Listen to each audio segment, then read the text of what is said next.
When you watch this video, it is also the time when Florida is losing tourists faster than when the pandemic broke out. Cheap tickets, empty hotels, deserted beachfronts.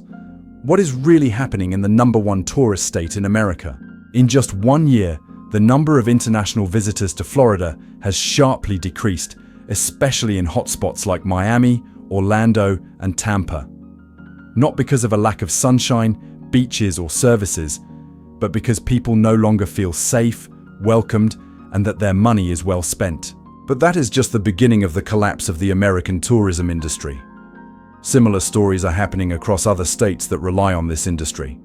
From California is losing its soul. Hawaii has put up signs saying no more guests. To New York is just a stage without an audience. In this video, you will see a list of 10 states on the brink of their next crisis, where a sneeze from the tourism industry is enough to collapse the entire local economy. If you have ever dreamed of these places, watch until the end, because you might realize the place that used to be paradise, now only the glittering facade of an old dream remains. Let's start with the first state, the richest and most glamorous in America, California. California, the world's 4th largest economy, the richest state in the United States. But today, international tourists are gradually turning their backs, and locals dare not step out onto the streets after sunset. What on earth happened? According to the California Department of Tourism, in just the past 4 years, international visitors have decreased by more than 22%, despite a global promotion campaign worth $98 million. Tourism hasn't collapsed due to a lack of beautiful scenery, but because of a loss of trust. Nowadays, tourists have to avoid the tents set up all over the beach. Some hotels provide safety warnings upon check-in. Many local residents have had to move away because they couldn't stand the tourism with unease. Although many of California's policies are praised as humanitarian, protecting the vulnerable, preserving multicultural identity, but without accompanying solutions for sustainable housing, rent control, or public safety, they become empty promises, costly in terms of media attention, but poor in actual effectiveness. Tens of millions of dollars poured into advertising. But the most important question remains unanswered. A place once worth visiting, is it still worth living in? An old man around 70 years old, who used to be a construction worker for coastal resorts in LA, now lies in a sleeping bag in front of an old restaurant. He shared, "In the past, all I needed to do was work hard to have a home and a peaceful old age. Now I just hope I won't be kicked out tomorrow morning for sleeping in the wrong place."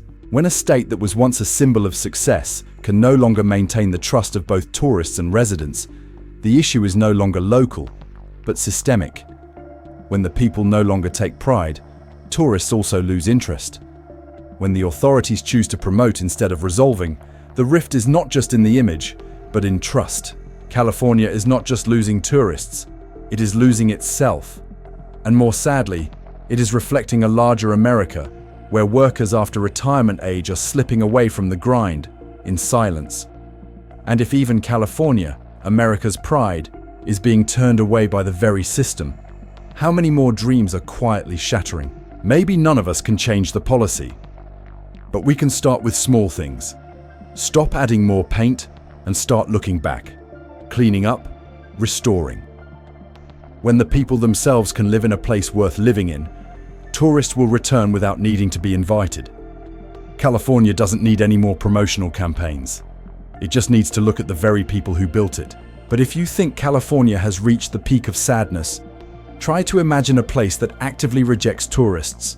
Once a honeymoon paradise, now wanting to close its doors to the world. Welcome to Hawaii, the 2nd state on this list. "Don't come, we can't breathe here anymore." That's not a complaint, but it has become a banner hanging in front of the homes of the indigenous people. How could one of the most beloved places on earth become a land where the indigenous people don't want anyone to visit? Housing prices in Hawaii have increased by more than 200% over the past 2 decades, but the average income has only risen by about 20%. Local residents, especially the younger generation, can no longer afford to rent homes on the land of their ancestors. Meanwhile, resort villas are sprouting up like mushrooms, and Airbnb is spreading everywhere, turning the homes of locals into memories sold by the night. By early 2025, nearly 60% of residential areas in Maui had been repurposed into short-term accommodations for tourists. Perhaps Hawaii is not collapsing due to a lack of tourists, but because it has too much faith that tourism will save everything. Now, it is the very people who built Hawaii's identity who are being forced to leave. Hawaiians do not hate tourists. They are just silently exclaiming, "We cannot survive if we are treated as the backdrop for someone else's vacation." A 26-year-old native girl living on Big Island recounts, "Every day I brew coffee for those who come here to find relaxation, while my own family has to sleep in a truck outside of town." Hawaii, for her, is no longer a place to live, but a never-ending show. Hawaii in 2025 is like a fairy smiling to welcome guests, while its feet are shackled by housing prices, land rent, and the helplessness of being unable to speak out.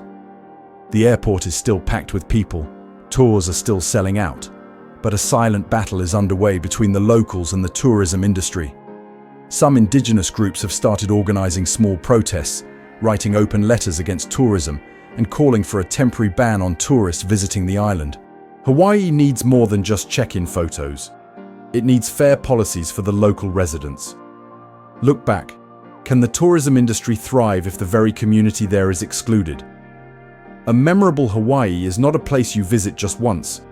It is a place where you leave respect, not footprints. If you think only the locals feel pushed out of their own homes. So imagine what will happen when it's the turn of the street performers in Louisiana to sing for themselves. We come to the third state on this list, and a silence is spreading in the city of music. A street musician in his 60s said, "In the past, I played the flute for 3 days during the holidays, and it was enough to live on for the whole year. Now I play the flute for the wind to hear." Why is it that a place that once thrived on music, parties, and festival culture now makes it impossible for those who created it to afford the entrance? New Orleans, a name that evokes a sense of excitement. The sound of jazz trumpets echoing through the streets, purple, gold, and green lanterns hanging from every balcony, and thousands flocking each year to experience the vibrant atmosphere of Mardi Gras. However, don't let the festival lights deceive you. It is estimated that the number of international visitors to New Orleans has decreased by nearly 30% since the pandemic and has not yet recovered in 2025. Cultural tours that used to last all day and night are now cut in half. The festival is still held, but VIP tickets have tripled in price, pushing the local residents, who were once the soul of these festivals, to the sidelines. A resident sighed. Many Mardi Gras areas now resemble movie sets more than festivals. Louisiana used to be one of the rare places in the US where tourism was not only based on beautiful scenery, but also on people, memories, and live music.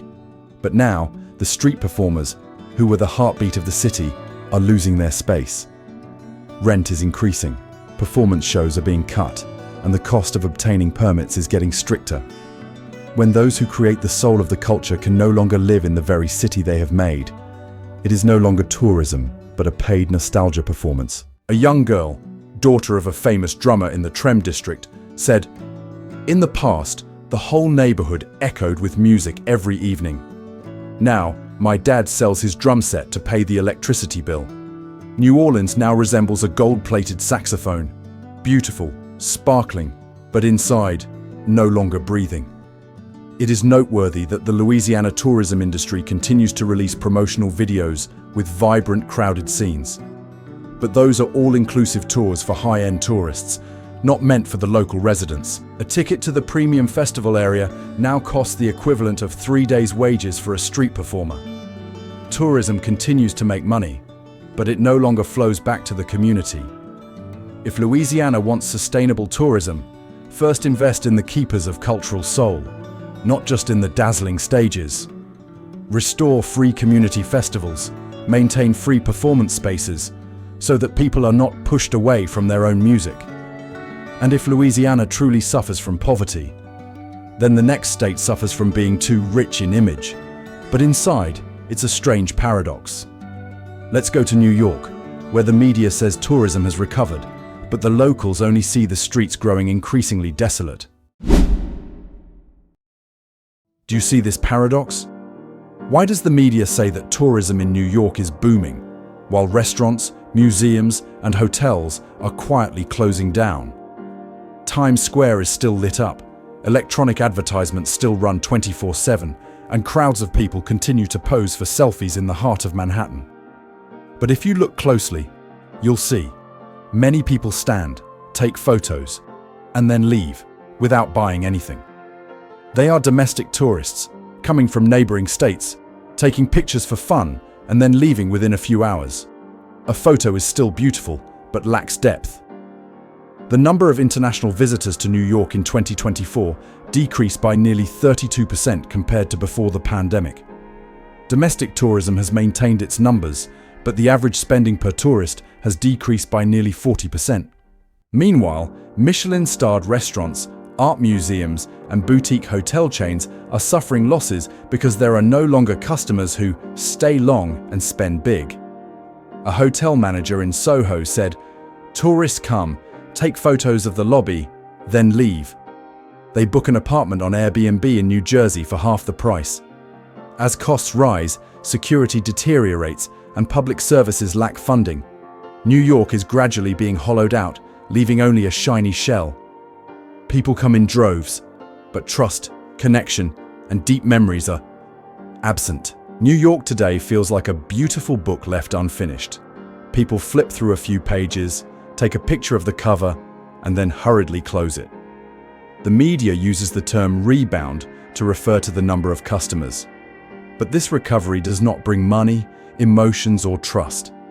Small businesses, old cafes, independent movie theaters, community libraries are fading away as they are left with only customers passing through. New York has become a living museum for those who no longer want to truly step inside. For New York to come back to life, it doesn't need more people. It needs the right people, in the right way.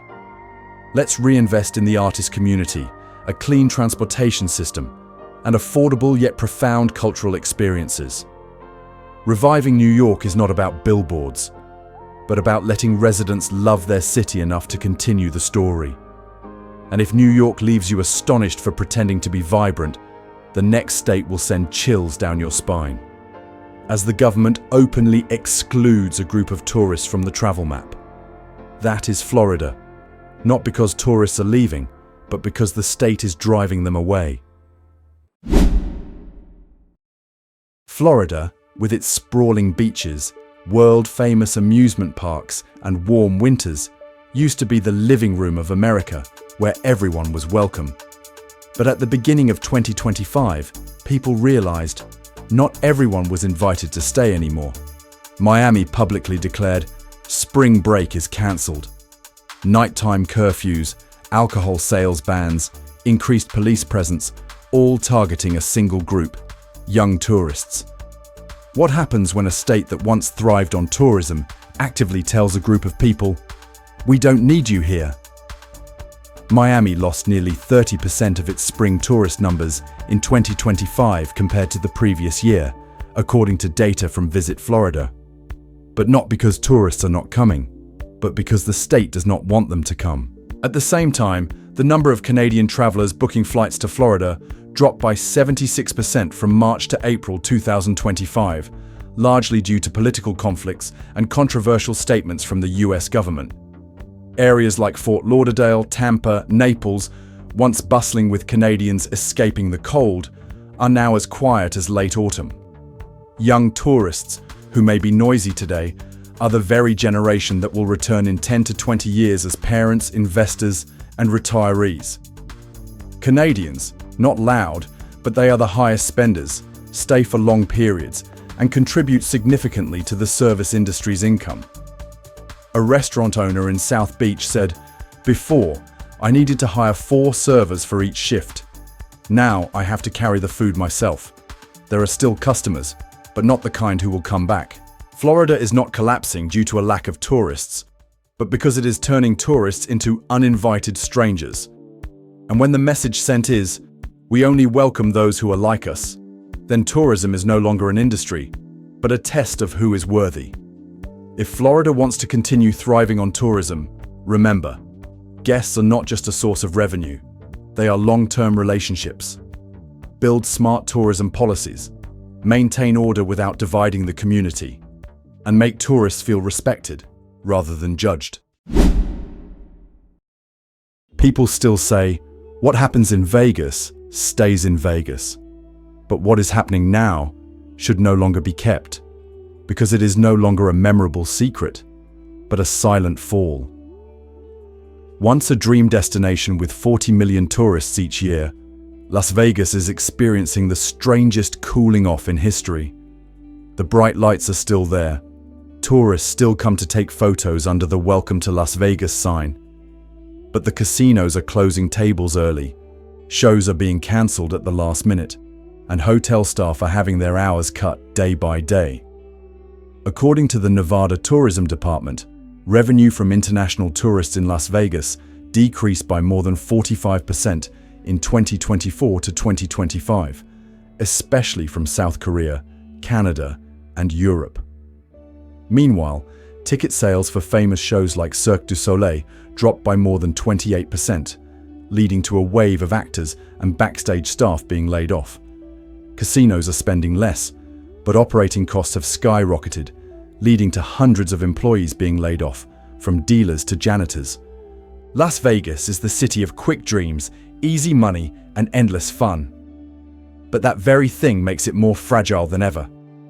When the local economy relies too much on tourists flying in to spend money, just a change in travel behavior or a mindset of fear, saving, is enough to send the entire city into free fall. The younger generation today is no longer as keen on Vegas as before.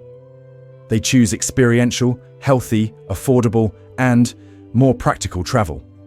At the same time, rental prices in Vegas doubled over 5 years, causing a mass exodus of service industry workers. The city lost its workforce before it lost its customers. People think Vegas is always alive, because it is always bright. But the lights here are no longer a symbol of joy. They are becoming a mask that hides the collapse of an unsustainable economic model. It's time for Nevada to rebuild its tourism based on the community, not just shows. We need to invest in small services, local experiences, and sustainable tourism models for both residents and visitors. And above all, there needs to be an awakening. Vegas cannot be the place where everyone comes to have fun, if those who serve that joy can no longer live meaningfully. You may not have heard the collapse in Colorado, but that's because it wasn't loud. It happens quietly, one by one, leaving in silence. The place once called the most livable state in America is becoming the most unlivable place for the locals themselves. In the past 2 years, more than 21,000 residents have left Colorado, many of whom have lived here their entire lives, now being pushed out of their own homeland. Part of the reason is that the average home price in Colorado has exceeded $600,000, which is twice the average income of the residents. Famous tourist towns like Aspen, Telluride, Breckenridge become crowded on weekends, but are quiet on weekdays, because most houses have become vacation properties. The tourism industry is booming, but it hasn't created a real living ecosystem. Colorado is a typical example of a skewed economic model, developed to attract tourists, but abandoning residents. Why can a place be called an ideal destination if the very people who serve there cannot find a roof over their heads? Why can we welcome millions of strangers while thousands of familiar faces are being quietly pushed out? Everything seems to be going well. Tourists are coming in increasing numbers. Real estate prices are skyrocketing. The resort ecosystem is developing. But they are all building a Colorado not for real residents, but for visitors. If Colorado leaves you speechless with its silent departure, the next state will make you chuckle sarcastically, because it is too welcoming to tourists, with tricks that seem cheap but are actually very expensive. Let's head to South Carolina, where summer fun is no longer the bargain people thought it was. Myrtle Beach, Charleston, Hilton Head. Just hearing the names conjures up images of a beautiful, affordable summer vacation. Blue seas, white sands, beachfront villas, and fragrant grilled shrimp under the sunset. The advertisement remains the same, still promising a 3-day, 2-night getaway package starting from just $129 USD. But the truth is, tourists leave South Carolina not only with a tan, but also with a 2-page bill and a slight feeling of being cheated. Coastal resorts in South Carolina recorded an 18% increase in cancellation rates in Q1 2025, largely due to guests discovering a series of hidden fees after making deposits. Cheap is only true if you don't add mandatory resort fees, cleaning fees, parking fees, pool usage fees, and breakfast prices that are double compared to last year. Meanwhile, food prices at resorts have increased by an average of 32% compared to the same period in 2023, forcing many families to make sandwiches in their hotel rooms. South Carolina was once famous for its good balance between natural beauty, affordability, and family experiences. But when trust is replaced by a bait-and-switch business strategy, the state is gradually harming its own reputation. Americans are becoming more sensitive to being milked through tricks. And once a vacation makes people feel like they're being squeezed for money at every meal, the experience will no longer be a memory, but a lifelong lesson. South Carolina today is like a discounted item online. You click to see the real price, and when you go back, it's already been ordered. Tourists come for the price, but they won't return if they feel like they're being treated as a walking wallet. And when even the most loyal customers start whispering to each other, "Don't go anymore," no marketing campaign can restore the shattered trust. If South Carolina is a place of affordable luxury, then the next state is a picturesque paradise. But that beauty is fading along with the memories, as no one has the patience to preserve it anymore. Welcome to Oregon, where nature remains magnificent, but people are gradually retreating. Oregon, a place with lush green pine forests, majestic waterfalls, and the deep, dreamlike Crater Lake, has been praised as a paradise for those who want to escape the noise of the world. But now, that very silence has turned into emptiness. The campgrounds are no longer crowded, roadside cafes close early, and small tourist towns like Joseph, Sisters, or Yachats are gradually sinking into a prolonged winter, even though the sun still shines. The number of visitors to national parks in Oregon decreased by nearly 19% in 2024 to 2025, according to a report by Travel Oregon. Many tourists complain that they feel beautiful but cold, not just because of the weather, but due to the lack of connection.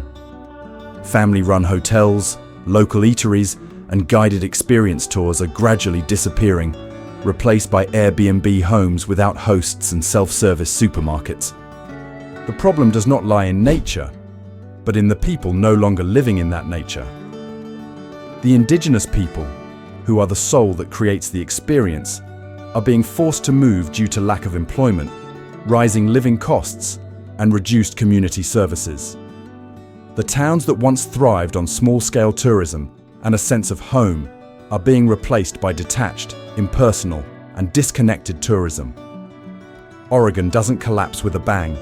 It sheds leaves, stories, and warmth one by one. People used to come to Oregon to find themselves, but now, no one stays long enough to continue that story. And so, nature remains beautiful, but the meaning has been swept away by the wind. Oregon needs to revive slow tourism, connected tourism, with people at the center, not just as a backdrop. Invest in local tours, mountain guides, and community homestays, so that each trip is a genuine encounter. And remember, nature doesn't hold people back. It's the feeling of belonging somewhere.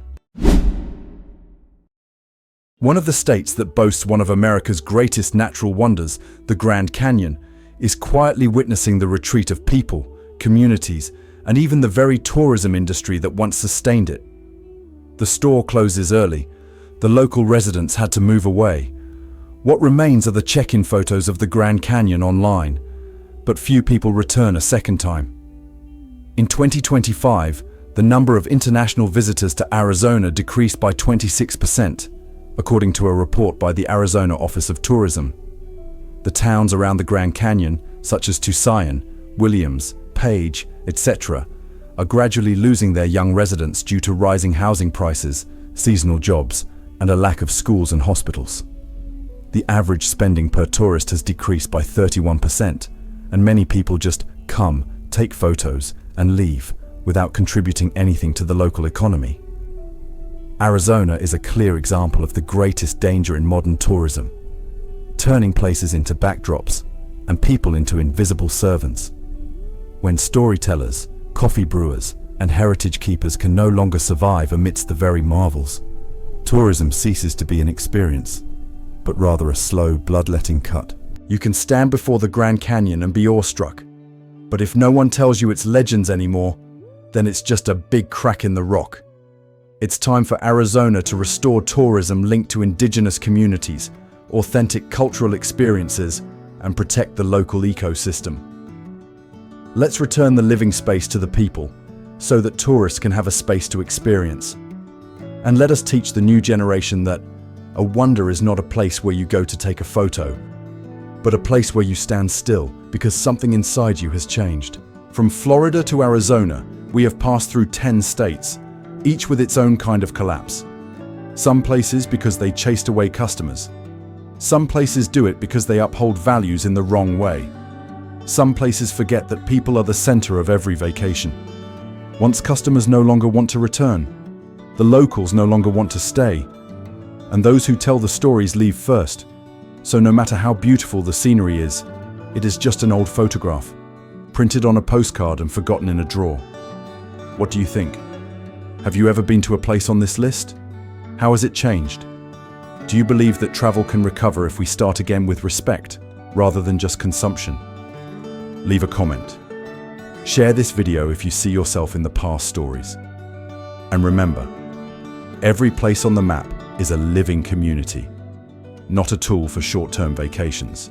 The content in this video is based on public data, social trends, and feedback from the tourist community, local residents, and tourism industry reports from 2024 to 2025. All the information, opinions, and images in the video are analytical, thought-provoking, and do not represent the entire reality of each state. We encourage the audience to verify information, have real experiences, and engage in civilized discussions to contribute to building a more sustainable U.S. tourism industry.